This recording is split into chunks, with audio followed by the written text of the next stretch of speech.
Hai, halo semuanya. Assalamualaikum warahmatullahi wabarakatuh. Salam sejahtera untuk semuanya.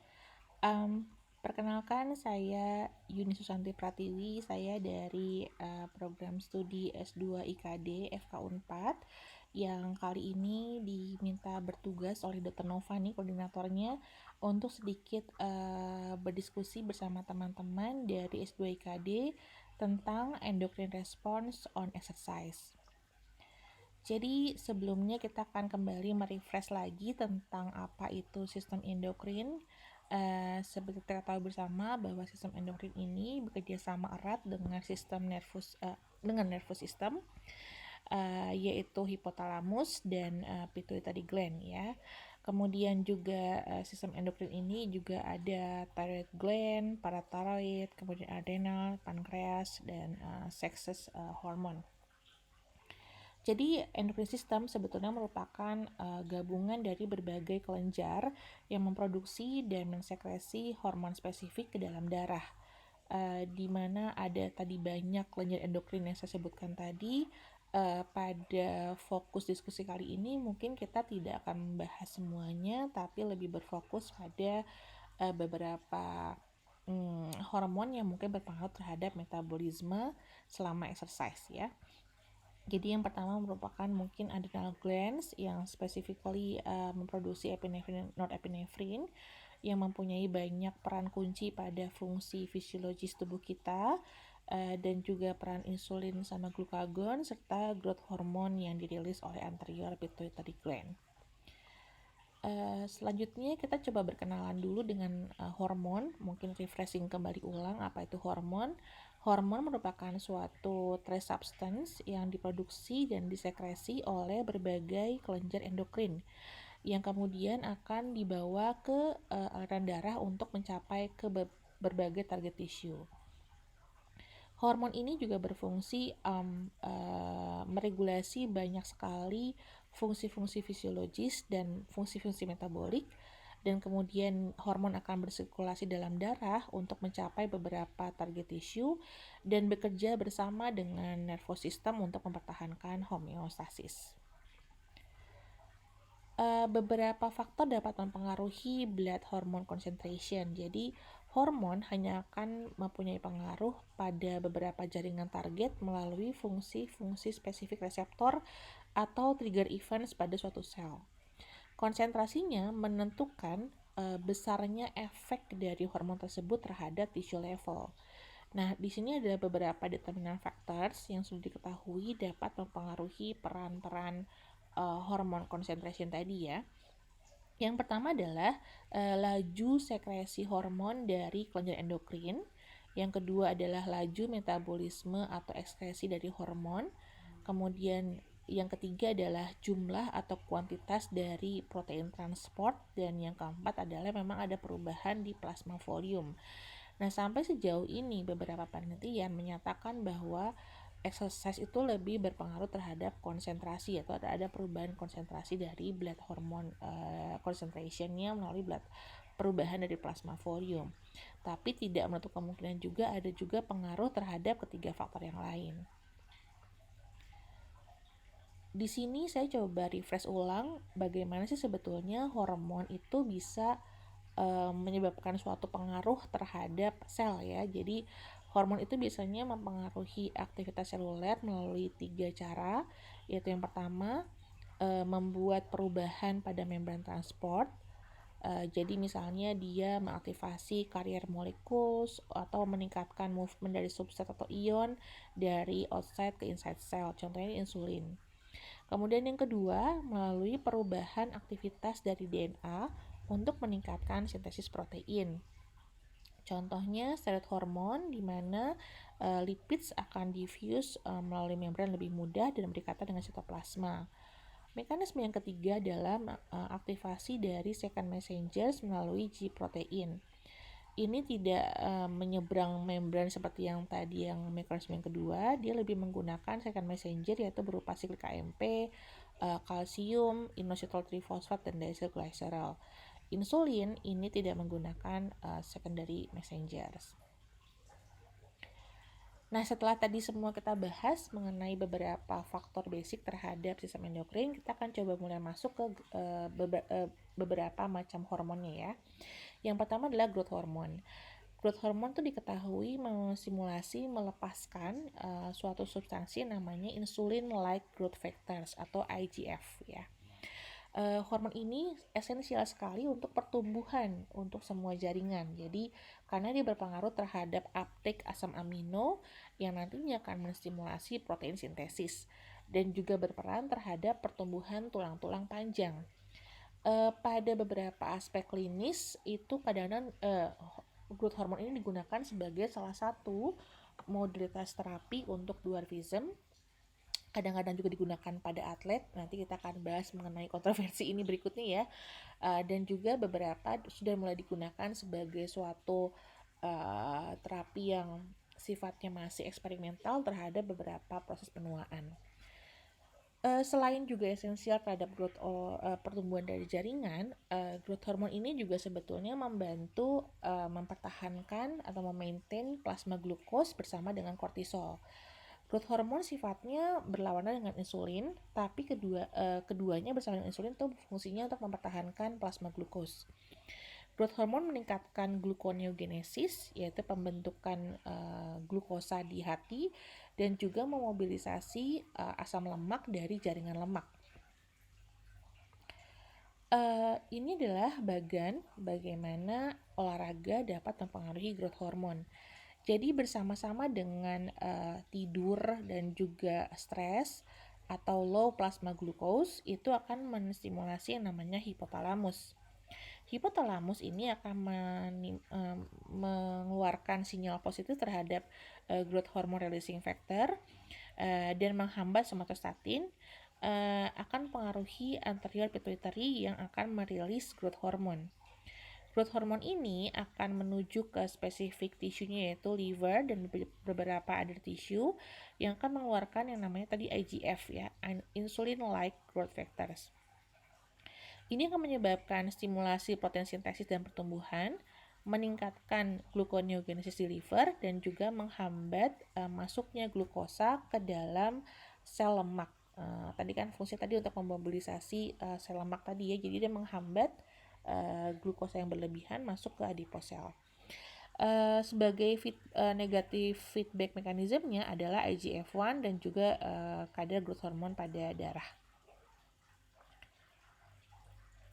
Ini merupakan gambaran perubahan plasma growth hormone tadi yang saya sampaikan di depan ya, bahwa beberapa penelitian itu lebih fokus terhadap perubahan konsentrasi plasmanya. Ini adalah perubahan plasma growth hormone terhadap exercise ya. Ini adalah persentase peningkatan perubahannya, dan ini adalah ke kanan. Kalau pada tabel yang sebelah kiri, tabel yang A ini adalah persentase VO2 max. Jadi bisa kita katakan intensitas olahraganya. Dapat diketahui di sini pada tabel ini bahwa pada intensitas mulai dari 60% VO2 max ya, itu akan ada peningkatan plasma growth hormone yang akan terus meningkat sejalan dengan peningkatan persentase VO2 max.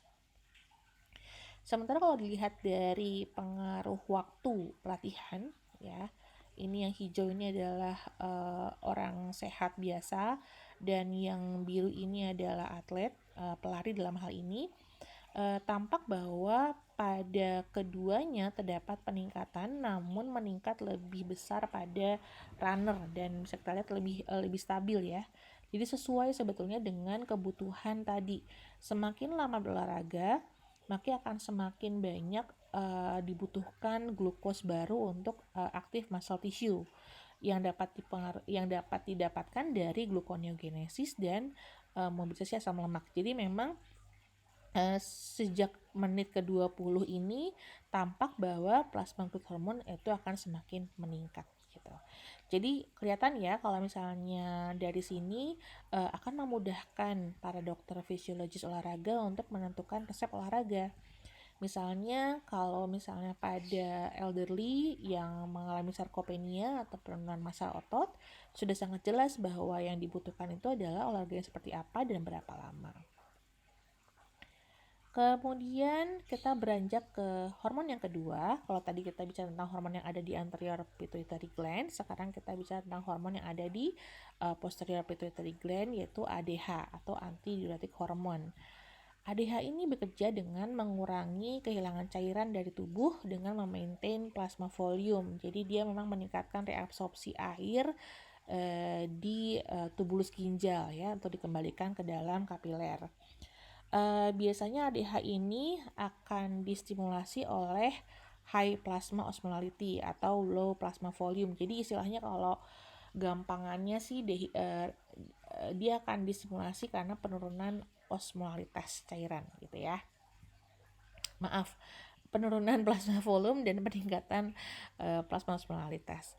Nah, sementara pada olahraga diketahui bahwa ADH ini meningkat lagi-lagi katanya pada kondisi 60% dari VO2 max dan berfungsi untuk memaintain plasma volume.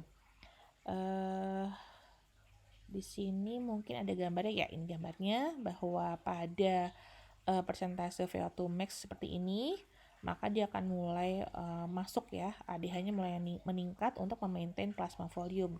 Gambar ini juga sebetulnya dapat dieksplorasi oleh teman-teman lebih lanjut tentang nanti bagaimana sih kebutuhan hidrasi dari atlet ya.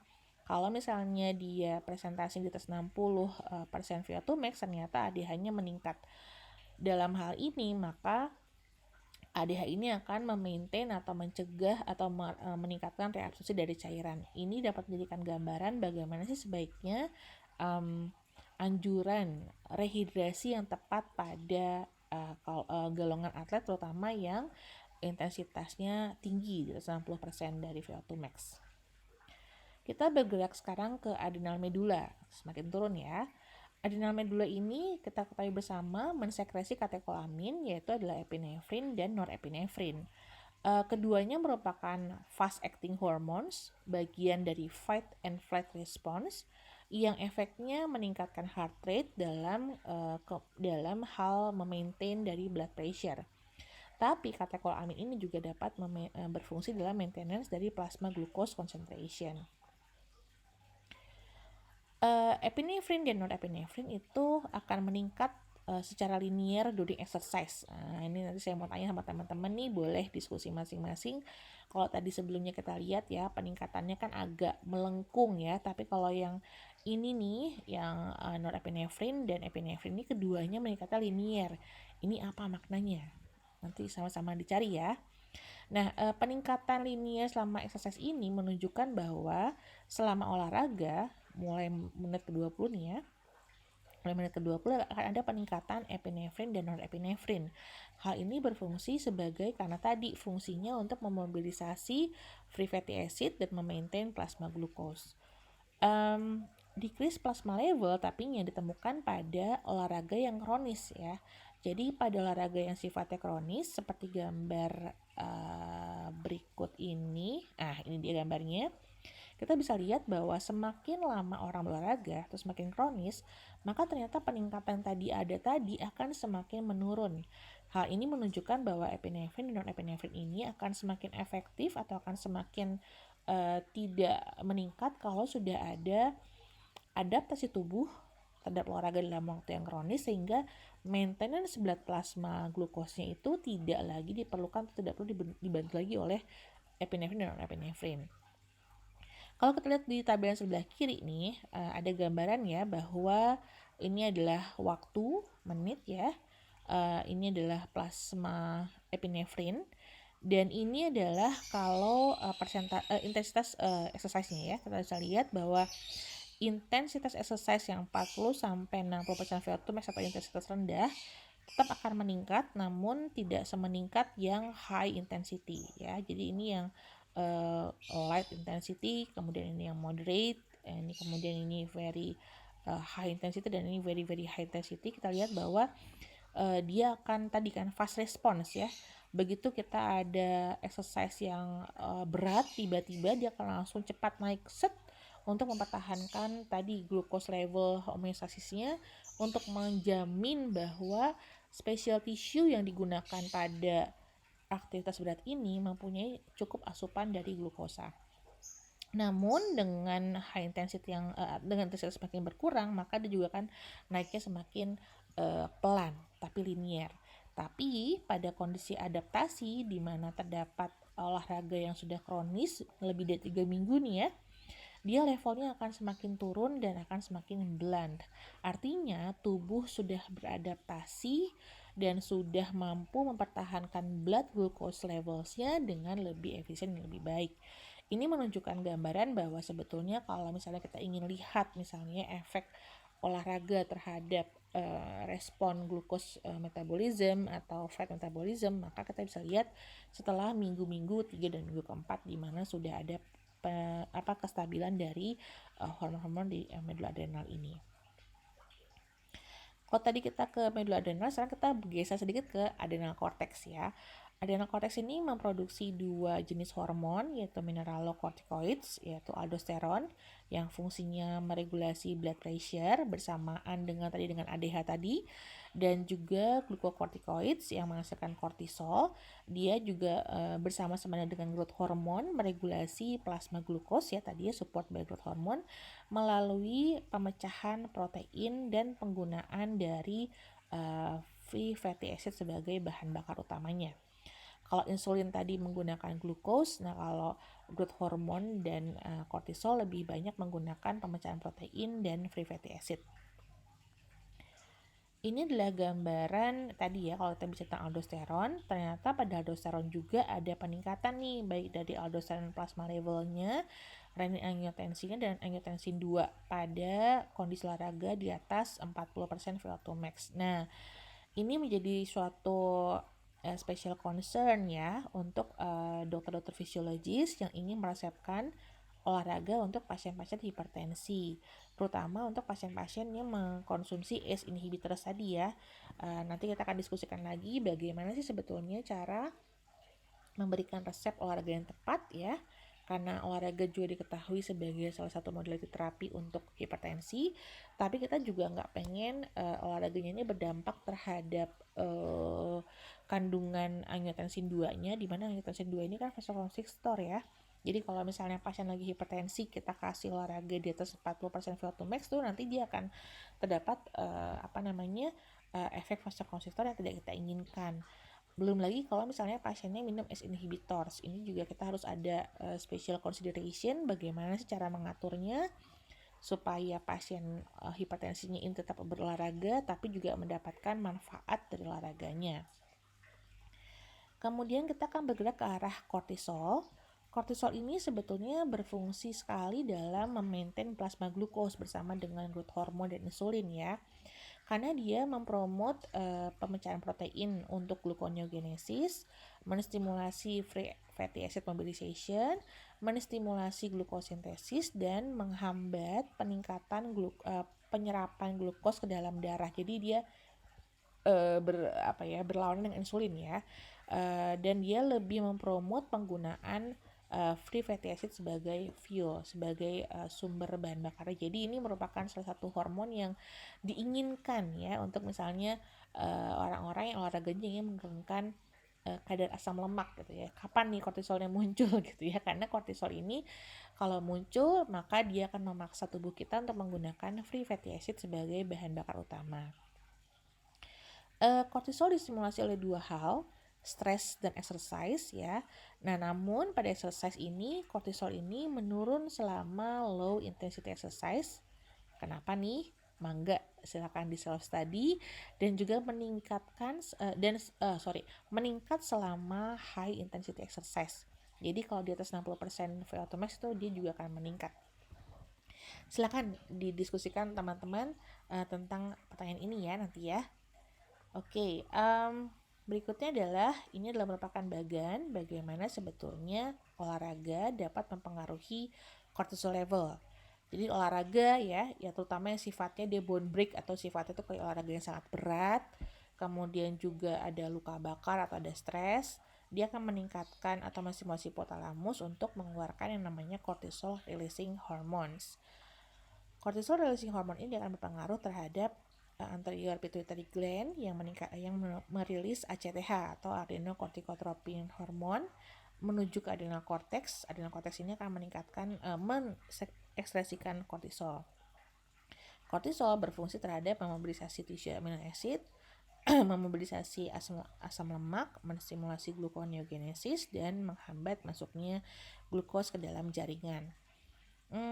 Plasma kortisol ini akan semakin meningkat ya, semakin meningkat tadi sehubungan dengan presentasi VO2 max. Namun kalau pada yang sangat rendah, ini dia akan sangat rendah ya, maksudnya intensitas yang rendah dia akan sangat rendah juga levelnya, dia di bawah 0 bahkan, dan akan mulai meningkat sekali itu di atas 60% gitu ya. Oke, nanti kita bisa ngobrol lebih lanjut lagi tentang kortisol ini. Nah, kita akan bergerak ke arah insulin. Jadi insulin ini adalah diproduksi dan disekresi dari beta sel di pankreas. Insulin itu merespon terhadap suatu kondisi yang ada peningkatan glukosa darah ya, misalnya habis makan gitu ya, dia akan stimulasi. Dan pada bagian di samping pada bagian di samping, maaf ya, oke saya ulang lagi, pada bagian di samping kanan ini menunjukkan adanya level glukos plasma yang normal ya. Jadi memang pada orang dewasa muda atau orang dewasa sehat ini di sini adalah normal range dari mulai 60 sampai dengan 100 mg per mililiter dari darah. Ini merupakan gambaran bagaimana sih homeostasis glukosa darah yang dipengaruhi oleh insulin dan glukagon. Jadi insulin sama glukagon ini adalah berlawanan ya sifatnya ya. Yang pertama, tadi kondisi homeostasisnya itu dipertahankan di kadar glukosa pada 90 mg. Ketika ada stimulus, misalnya ada peningkatan blood glucose level yang tiba-tiba setelah makan atau makan yang tinggi karbohidrat, maka dia akan menstimulasi sel beta pankreas untuk mengeluarkan insulin ke dalam darah. Insulin ini akan berpengaruh terhadap body cells untuk meningkatkan uptake more glukosa, dan juga mempengaruhi liver untuk meningkatkan juga glukosa uptake dan menyimpannya sebagai glikogen. Ini bertujuan untuk menurunkan kadar glukosa darah dalam darah sehingga nanti akan sampai ke level yang normal kembali. Sebaliknya nih, kalau ada stimulus berupa penurunan glukosa darah, misalnya skipping a meal atau puasa, maka akan menstimulasi alpha cell pada glukagon yang akan menstimulasi pemecahan liver untuk melepaskan glikogen dan merilis glukosa dalam darah. Ini akan kembali meningkatkan kadar glukosa dalam darah dan meningkatkan kembali ke kadar homeostasis. Ini merupakan tabel yang menunjukkan beberapa efek metabolisme dari insulin terhadap blood glucose ya. Dia meningkatkan glucose uptake pada muscle, meningkatkan glucose uptake pada liver, meningkatkan glikogen sintesis pada liver dan muscle. Dia menghambat glikogen breakdown liver dan muscle, tadi dia berlawanan dengan growth hormone dan kortisol ya.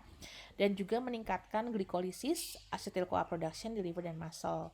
Di liver juga dia meningkatkan fatty acid sintesis dan meningkatkan triacylglycerol sintesis di adipose tissue.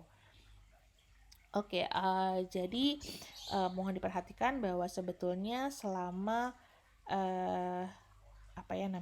selama tadi glikogen store-nya ini nanti terpakai, maka kelebihan glukosa dari makanan akan disimpan dalam bentuk lemak di liver dan di adipose tissue.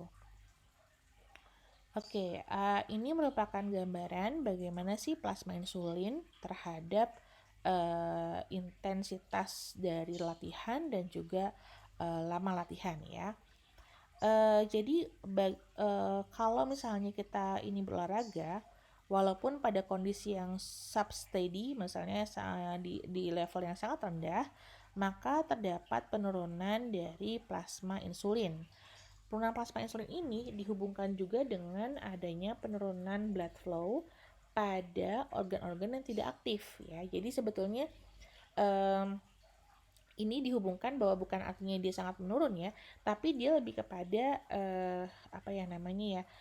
dia akan walaupun insulinnya itu akan turun, tapi blood flow ke active muscle-nya meningkat 15 kali lipat. Jadi active muscle itu menggunakan insulin lebih banyak dibanding yang tidak aktif. Jadi insulin plasma level di glukosnya itu menurun karena memang aliran darah yang cepat membawa insulin tadi ke active muscle. Dan muscle-nya memakai tadi insulin untuk mempromot glucose uptake di muscle. Ya, ini jadi ingin meningkatkan kemampuan muscle yang aktif tadi untuk menggunakan glukosa tadi dalam darah dan digunakan sebagai fuel gitu kan ya. Nah, penelitian terbaru juga menunjukkan bahwa olahraga itu meningkatkan sensitivitas muscle terhadap insulin. Jadi semakin sensitif nih terhadap insulin untuk semakin efisien ototnya ya. Jadi kalau misalnya kita olahraga nih, kita jalan kaki, misalnya yang tadinya nggak pernah olahraga, insulin plasma kita akan semakin menurun, tapi bukan menurun secara dalam artian negatif, tapi dia insulinnya itu ras terhadap otot yang digunakan untuk berjalan, dan ini sebagai cerminan bahwa otot tersebut akan menggunakan semua glucose level dan juga cadangan-cadangan lemak tadi ya. Nah, pada intensitas juga kita bisa lihat bahwa persentase sekitar bahwa persentase intensitas itu tidak terlalu berpengaruh terhadap insulin level, tapi nanti kita lihat bagaimana hubungannya dengan plasma glukagon ya. Oke, jadi sebagai rangkuman, selama submaximal exercise, epinefrin dan epinefrin akan berpengaruh terhadap penurunan insulin atau peningkatan glukagon.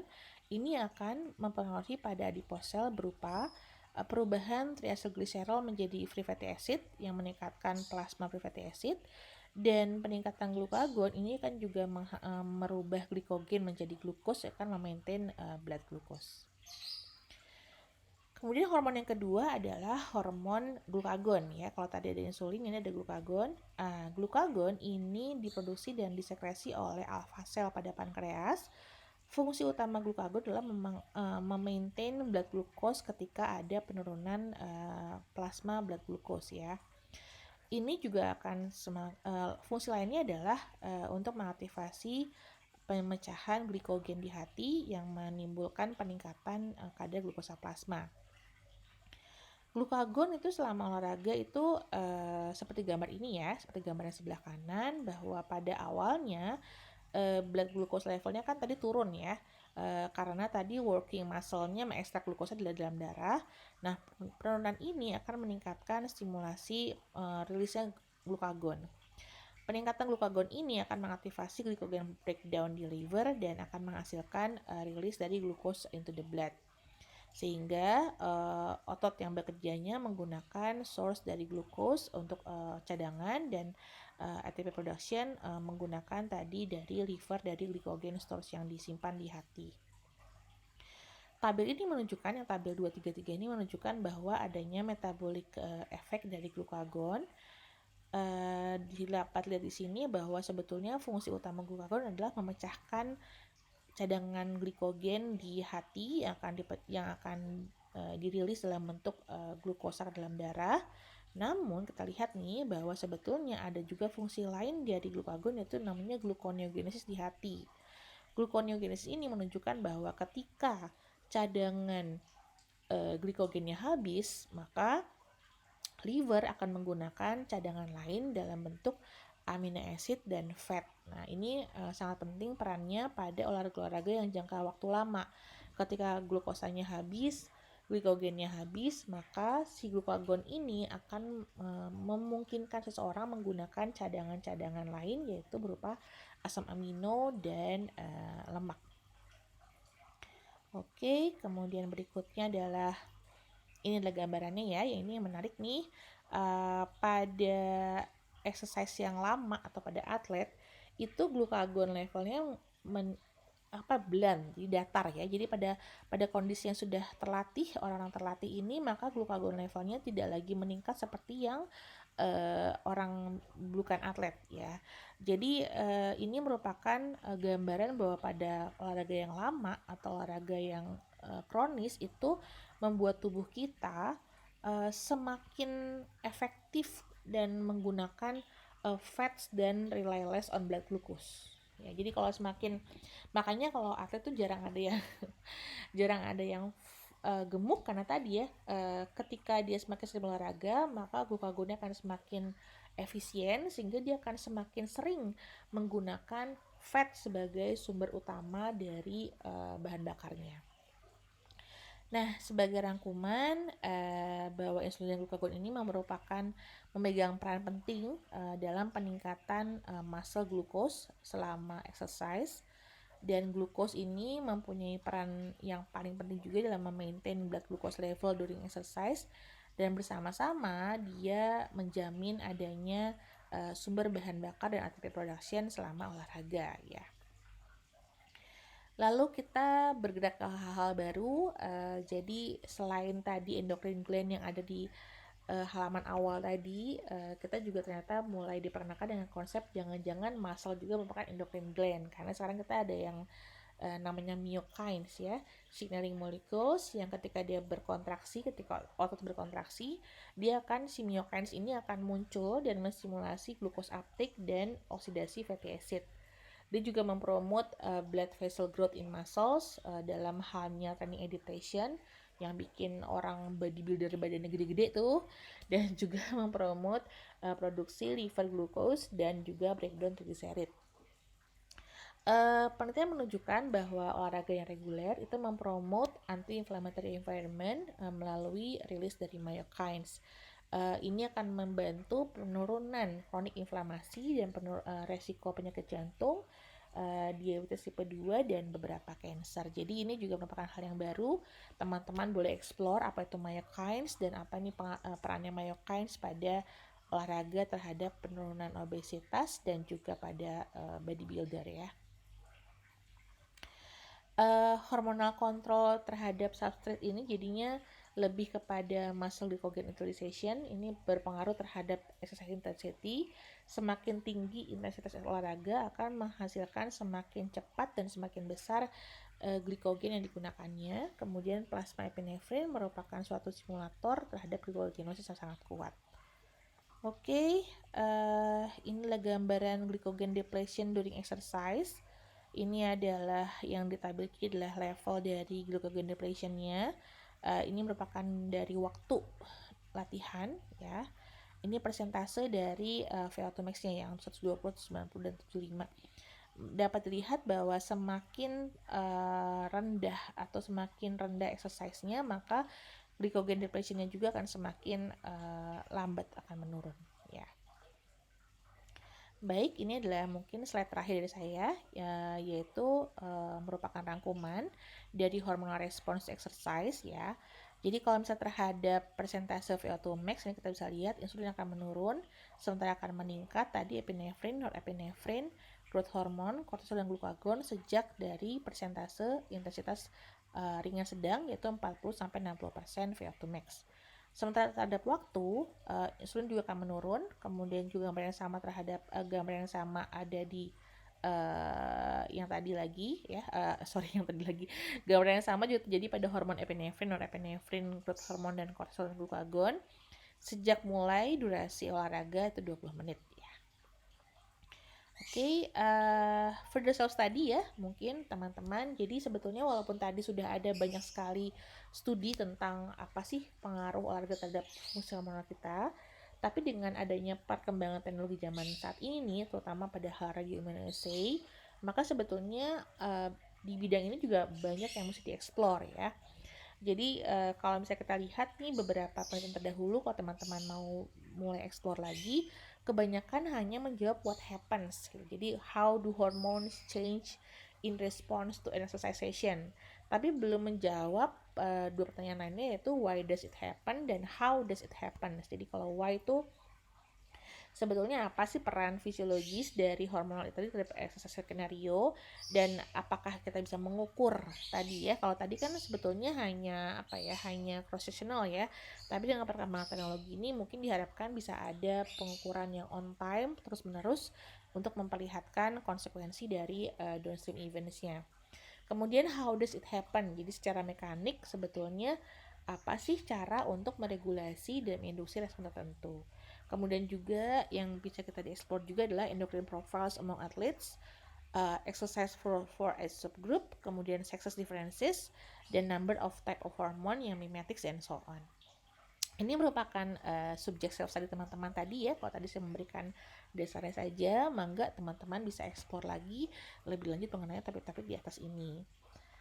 Ini adalah referensi saya gunakan. silakan diakses langsung ke sana kalau ada beberapa yang kurang jelas dari saya. Terima kasih banyak. Mohon maaf atas segala kesalahan-kesalahan, salah-salah kata dan beribetnya saya bicara. Semoga sukses dan semoga menjadi inspirasi untuk kembali belajar lebih jauh mengenai hal ini. Terima kasih banyak. Assalamualaikum warahmatullahi wabarakatuh. Salam sejahtera.